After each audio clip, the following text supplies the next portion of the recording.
Good morning, students. Today we shall discuss about the water and its properties. We know that water is a very important molecule on Earth, and due to presence of more than 75% of water, Earth is called as blue planet. हमारे solar system में कई planet हैं, लेकिन water की जो sufficient availability है वो only अर्थ पर है, जिससे यहाँ पर लाइफ पॉसिबल है। तो it is the major part of living organise. इसको हम रिवर ऑफ लाइफ भी बोलते हैं, है ना। हमारे जो लाइफ है वो वाटर की वजह से ही पॉसिबल है। जैसा कि मैंने बताया कि अर्थ में 75% वाटर प्रेजेंट है, उसी तरीके से ह्यूमन बॉडी में 65% और कुछ प्लांट्स हैं जिसमें 95% तो वाटर प्रेजेंट रह सकता है। स्ट्रक्चर की हम बात करें तो गैस यानी वेपर फेज में ये बैंड मॉलिक्यूल होता है, जिसमें बॉन्ड एंगल 104.5 होता है ना। इसका रीज़न क्या है, देखिए, जो ऑक्सीजन है इसके पास 2 लोन पेयर्स होते हैं और 2 इस पर हाइड्रोजन है, तो टोटल 4 इसके पास मतलब एटम्स हो गए जो सेंट्रल एटम से जुड़े हुए हैं। और बेस्टर थ्योरी के अकॉर्डिंग जो लॉन पेयर हैं वो भी बॉन्ड पेयर की तरह वर्क करते हैं, लेकिन इनमें जो रिपल्सन होता है वो मैक्सिमम होता है ना, इसमें मिनिमम होता है। इस वजह से ये जो एंगल है ना ये कम हो जाता है, कितना 104.5। अब मीथेन की बात करें वो भी टेट्राहेड्रल होता है, लेकिन वहाँ पर जो बॉन्ड एंगल है ना वो ज़्यादा होता है, क्योंकि वहाँ लॉन पेयर रिपल्सन कम होता है ना। जो जनरल है 109.28 होता है टेट्राहेड्रल में। अमोनिया में 1 लोन पेयर है तो 107 होता है, इसमें 2 लोन पेयर है तो 104। यानी जितने हमारे लोन पेयर ज़्यादा होंगे उतना ही बॉन्ड एंगल कम होता जाएगा। सॉलिड स्टेट की बात करें तो वहाँ पर इस तरीके से अरेंज रहते हैं एक दूसरे से, और उसका एक बहुत बेहतरीन जो एग्जाम्पल है that is structure of ice. ये हमारा 3D स्ट्रक्चर होता है जिसमें सारे हाइड्रोजन बॉन्ड से अटैच होते हैं। देखिए, ये तो हमारा वाटर मॉलिक्यूल हो गया, एक वाटर मॉलिक्यूल हमारा ये हो गया, लेकिन ये दोनों आपस में किससे जुड़े हुए हैं, हाइड्रोजन बॉन्डिंग से। ऐसे ये यहाँ जुड़ा हुआ है, ये यहाँ पर, ये यहाँ पर, इस तरीके से एक 3 डायमेंशनल स्ट्रक्चर बना लेते हैं। इसमें एक चीज़ जो बहुत इम्पोर्टेंट है वो क्या है कि इनके बीच में जो स्पेस होता है ना, क्योंकि ये परफेक्टली एक तरीके की क्रिस्टलाइन बॉडी बन जाती है, उसकी वजह से इसमें एक स्पेस क्रिएट हो जाता है, वॉइड बन जाते हैं बड़े बड़े। इसी वजह से इसकी जो डेंसिटी होती है वो लेस होती है। कई बार ये क्वेश्चन पूछा जाता है। जनरली देखिए, सॉलिड की डेंसिटी ज़्यादा होती है लिक्विड से, लेकिन वाटर के केस में इसका अपोजिट है। वहाँ पर क्या होता है, लिक्विड की डेंसिटी ज़्यादा हो जाती है, यानी वाटर की in comparison to ice. Ice को हम वाटर में डालें तो वो क्या करती है, फ्लोट करने लग जाती है ना। उसका रीज़न क्या है कि इसकी जो स्ट्रक्चर है उसमें काफ़ी स्पेस होता है, इतनी डेंसली पैक्ड नहीं होता। और इसकी कुछ प्रॉपर्टीज़ हैं, जैसे हाइड्रोजन बॉन्डिंग यहाँ पर होता है, जिसकी वजह से एक है ना परफेक्ट सॉलिड बन पाता है। और ऑक्सीजन टेट्राहेड्रली सराउंडेड होगा, 1 2 3 4। इनके बीच में जो डिस्टेंस है दैट इज़ 276 पिकोमीटर, है ना। यहाँ से और यहाँ तक की जो डिस्टेंस है वो 276 पिकोमीटर होती है। तो आइस में हमने ये जाना कि इसकी डेंसिटी कम क्यों होती है लिक्विड से, वो इसकी स्ट्रक्चर की वजह से।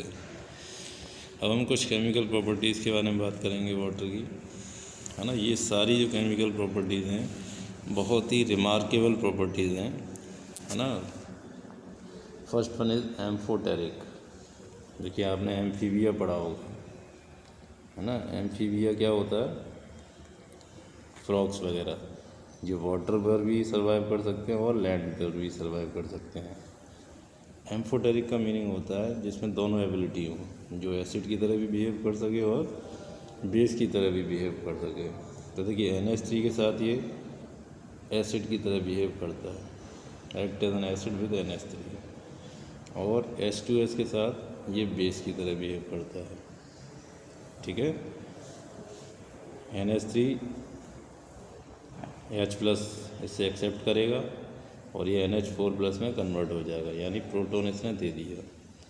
H2O के केस में इसने क्या किया, जब H2S से रिएक्ट कराएंगे तो ये यहाँ से प्रोटॉन ले लेता है और H3O पॉजिटिव बना लेता है, ठीक है।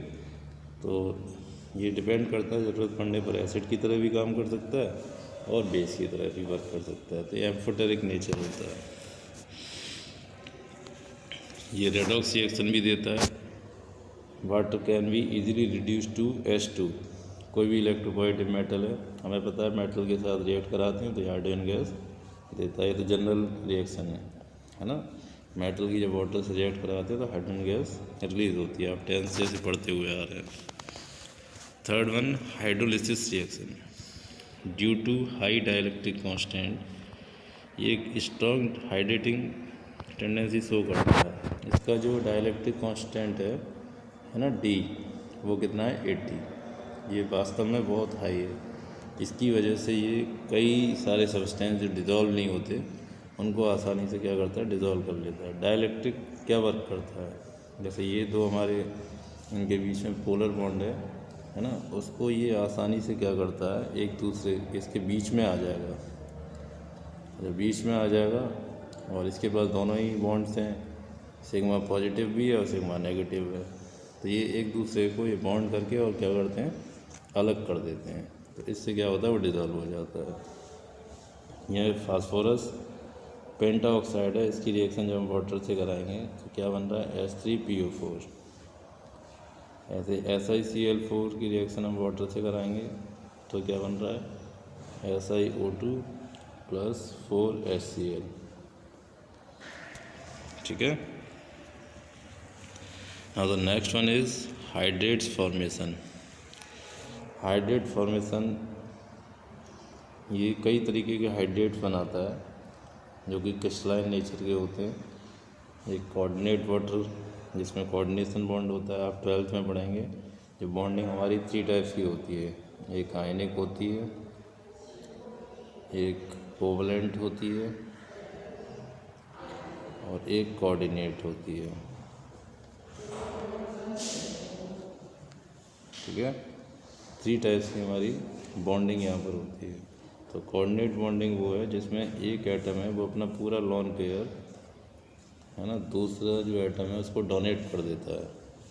तो इस तरीके से जो बॉन्ड बनेगा दैट इज़ कोऑर्डिनेट बॉन्ड। यहाँ जो वाटर है ये क्या करता है? इस मेटल को, जो ट्रांजिशन मेटल है उसको इलेक्ट्रॉन पेयर डोनेट कर देता है, तो ये कोऑर्डिनेट बॉन्ड बन गया। एक होता है इंटरस्टिशियल वाटर। इंटरस्टिशियल मतलब है कि जैसे एक मॉलिक्यूल ये है, दूसरा ये है, तीसरा ये है, और इनके बीच में वाटर मॉलिक्यूल इस तरीके से एंट्रैप हो गया, ठीक है। इंटर माने बीच में, स्टिशियल माने स्पेस, इनके बीच में जो स्पेस है वहाँ पर ये है ना एंट्रैप हो गया। और एक होता है हाइड्रोजन बॉन्डेड वाटर।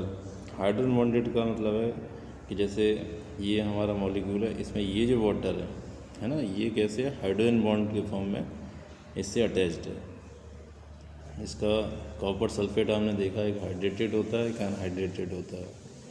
तो जो हाइड्रेटेड वाला है उसमें 4 तो हमारे कोऑर्डिनेट बॉन्ड है, एक हमारा नॉर्मल है ना हाइड्रोजन बॉन्डेड से अटैच्ड है। तो ये आपको याद रखना है कि कॉपर सल्फेट जो होता है हाइड्रेटेड, उसमें जो 5 वाटर मॉलिक्यूल्स हैं है ना, ये वाले, ये सारे एक जैसे नहीं हैं। उसमें 4 तो कोऑर्डिनेट टाइप के हैं, एक जो मॉलिक्यूल है वो हाइड्रोजन बॉन्ड से अटैच्ड है, ठीक है। हाइड्रोजन बॉन्ड कैसे बनता है? देखिए जैसे ये H2O है, इसमें ऑक्सीजन हमारी इलेक्ट्रोनेगेटिव है, तो इस वजह से इस पर सिग्मा नेगेटिव चार्ज आ जाता है, और हाइड्रोजन पर सिग्मा पॉजिटिव। तो अब ये पोलर की तरह बिहेव करेगा। अब हाइड्रोजन बॉन्डिंग जनरली 3 एटम्स के साथ बनता है। Phone, fluorine, oxygen, nitrogen. जब ये किसके कांटेक्ट में आते हैं? हाइड्रोजन के कांटेक्ट में। तो यहाँ पर देखिए फ्लोरीन, ऑक्सीजन, नाइट्रोजन में से ऑक्सीजन है। जब इसके पास कोई ऐसा मॉलिक्यूल आता है ना, जो हाइड्रोजन से अटैच्ड हो, या कोई ऐसा हो जिसमें फ्लोरीन, ऑक्सीजन, नाइट्रोजन हो, है ना, तो वो अटैच हो जाएंगे इस वाले हाइड्रोजन से। और अगर हाइड्रोजन वाला आता है तो वो अटैच हो जाएगा इस वाले ऑक्सीजन से। इस तरीके से हाइड्रोजन बॉन्डिंग बना सकते हैं। ठीक है, तो ये वाटर की मेन प्रॉपर्टीज़ है। पहली एम्फोटेरिक, सेकंड रेडॉक्स रिएक्शन ये देता है मेटल के साथ, third hydrolysis, and the fourth one hydrates. Hydrates का मतलब है जिसके अंदर क्रिस्टलाइन वाटर प्रेजेंट होता है। वो भी 3 टाइप्स के होते हैं, coordinate, interstitial and hydrogen bonded. ठीक है।